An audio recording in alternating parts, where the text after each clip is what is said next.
choose one.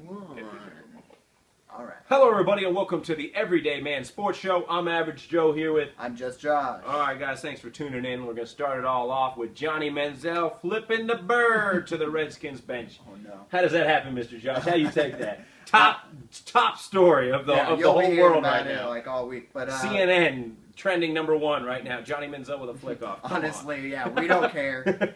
And you shouldn't care either. Yeah, it's against the rules. Okay, #1, that's against the rules. But people have been doing it for years in the NFL. It's never been. It seems like if something doesn't happen in football, they got to talk about Jimmy Graham dunking the goalpost and Johnny Manziel flipping off the opponents. I mean, really, Johnny Manziel shouldn't be doing that. He needs to show a sense of professionalism. I mean, he is now a pro football player in the NFL. He needs to learn how to coordinate his antics and act right, because they just don't make any sense. And why add an extra motivation to piss off a team that's already going to have your number probably in the regular season anyways? Why give them extra motivation? It just doesn't make any sense to me. But then again, it's just Johnny Manziel, and it isn't a story to me at all, you know. Yeah, it's not. The Redskins were talking trash to him the whole game. I mean, they probably got under his skin a little bit. I mean, that's what, and he responded. But yeah, it's not a big deal. Time will move on. We'll forget about this. But yeah, so move. But I love how we still made it our first topic. Right. Well, we'll move further with Johnny Manziel. Who do you think is going to start? Brian Hoyer and Manziel both did a subpar job yesterday. Mm-hmm. Who do you expect to start? Honestly, I know Coach said they have a starter by this game, second game of the preseason, and it still seems to be up in the air for grabs completely. Yeah, it's completely still up for grabs. Probably, I bet the coach has something in his mind. I think Johnny Manziel does not start first game of the year, and I actually think it'll be down the line before he starts. I think Brian Hoyer, I mean, by no means, I'm not a Manziel fan, but Manziel, if he's even close to what Hoyer is, you start Manziel because of the potential, because of what he can be. And in fact, you draft him first round as a quarterback. He's going to be the future of the franchise. Brian Hoyer's not going to be, and that's 100% guarantee. He might be the guy right now, but I think you just throw it all on Johnny Manziel and say, hey, we believe in you, we trust in you, show us what you got. Yeah. And that's why I think that's the route they should go, because if it's even comparable, why go with Hoyer when down the road you're already going to go with Manziel? All right. One thing, if they want to win now, I mean, and Hoyer gives them the best chance by far. I mean, you got to be certain of this. Yeah, you start Hoyer, but Manziel's the starter down the line no matter what. I mean, they're paying him money, he's first round pick. It's going to happen. So, what do you think about this? Just came out. Jerry Jones was actually going to pick Johnny Manziel in the first round. What do you think about that? Yeah, just heard about this. It didn't make sense really. Romo signed to a long-term contract. Manziel, yeah, he's a Texas boy, local guy. I don't think if he ever had pressure, it would have been in Dallas. It makes perfect sense. I think that his son said, "Hey, Jerry, Dad, no," because how many times do you think this has happened with his son? No. Numerous times, you know. And the only bad moves that Jerry makes are the ones that his son doesn't come back and clean up and say, "No, Dad." But Jerry Jones is a reach for the star type of guy, you know, and he wants to bring a name, a household name, into Dallas. And he wants to give Tony Romo a run for his money. For what reason, I have no idea. After you showed the faith you had in him with the contract. Right. So it would have, financially would have made 0 sense.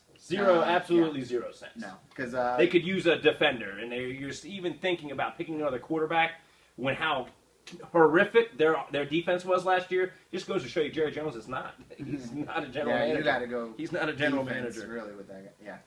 Braxton Miller, he's out for the season. He's got a torn labrum like your boy Joe over here, and I know how it feels, man. You can't do much. I definitely couldn't chuck a ball 70 yards. Ohio State was preseason ranked, which is going to bring us into the next topic, but was preseason ranked at number 5. Where are they now? Wow, this drops them big time, possibly bottom 25. They lose 3 or 4 games this year, no doubt. Especially the early going is going to be tough. Braxton Miller was, I think he had a chance at a Heisman. Yeah, Heisman hopeful. Yeah. He would have carried this team. He's had a few really good years.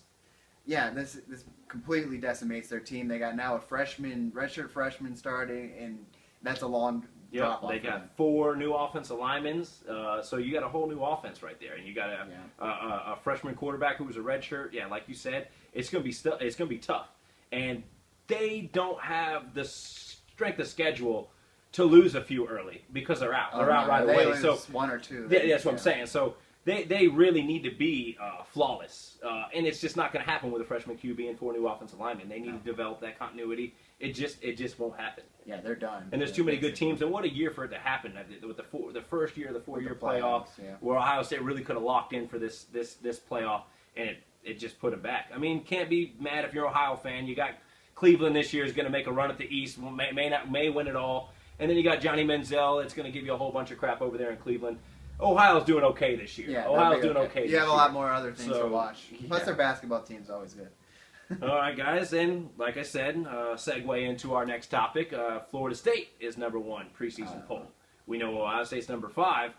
How do you feel about the top 5? I mean, you got Florida State, Alabama #2, Oregon #3, Oklahoma #4, and you have Ohio State #5, which won't be there. I don't know what I did with my paper I had written down, but yeah, I have no problem with Florida State being #1. Returning, defending national champions, still got Jameis Winston.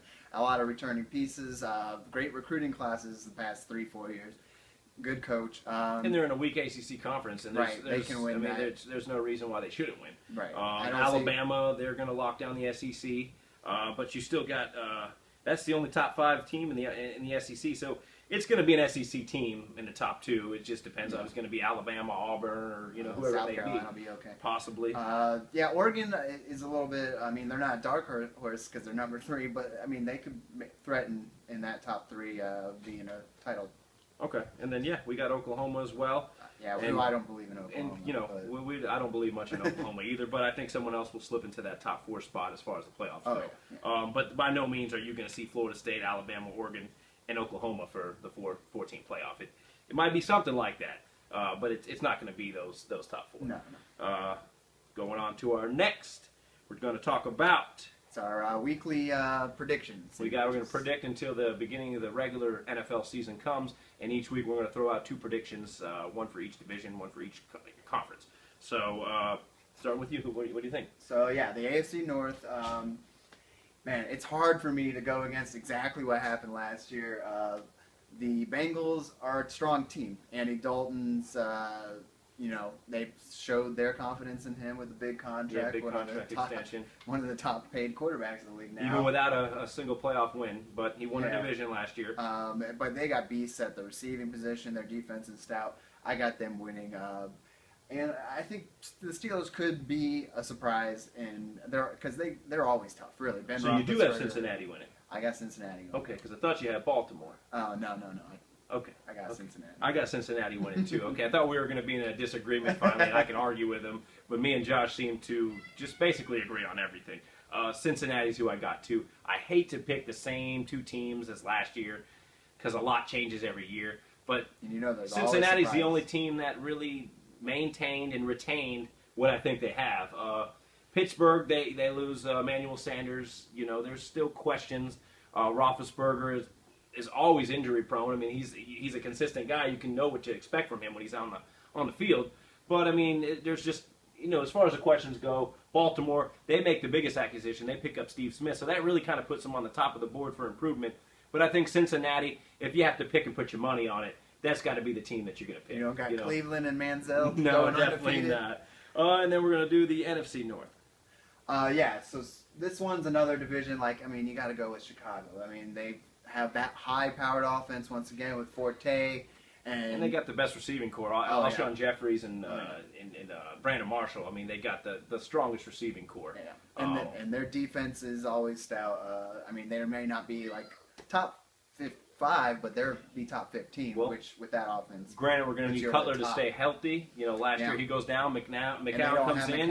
They don't have that prolific second string type of guy can come off the bench and produce. So it's really coming down to Cutler. This really needs to be his year. And we don't really believe in the Lions. How can you believe in Detroit? I mean, anyone who picks Detroit, I don't care. It doesn't matter if they just picked up. If Barry Sanders came back, somehow Detroit will find a way to finish last in their division. That's just the way it goes. And Green Bay is always a potential when you got Aaron Rodgers. I mean, I got Aaron Rodgers. That's the best quarterback. Yeah, I mean, you always have a chance when you have Aaron Rodgers. The receiving core has downgraded and Lacey a little was bit. really good too. Their defense is what's lacking there. Yeah. But I mean, if you got to pick a team, you got to put your money on it. Like I said, I hate to pick the teams from last year because a whole lot changes every year, and you don't ever see the same playoff teams. But I mean, putting money on it, I'm putting Chicago because I think this is I can see Green Bay going to the playoffs, but I got Chicago. Yeah, they could be a wild card, but we'll see. We'll see. We're going to track this down. We're going to pull all this back out of our pockets here towards the end of the year, and we're going to point out who was right. You can bet your butt if I'm correct, I'm going to be throwing it all in your face. So and then conveniently forget if you were wrong. Conveniently, we'll never mention this again if we're incorrect about these predictions. All right. So thanks a lot. Thanks for tuning watching, in, guys. Subscribe. Watch, rewatch, subscribe, watch again. and rewind it if you have a VHS. I don't know. They still exist, right? Yeah.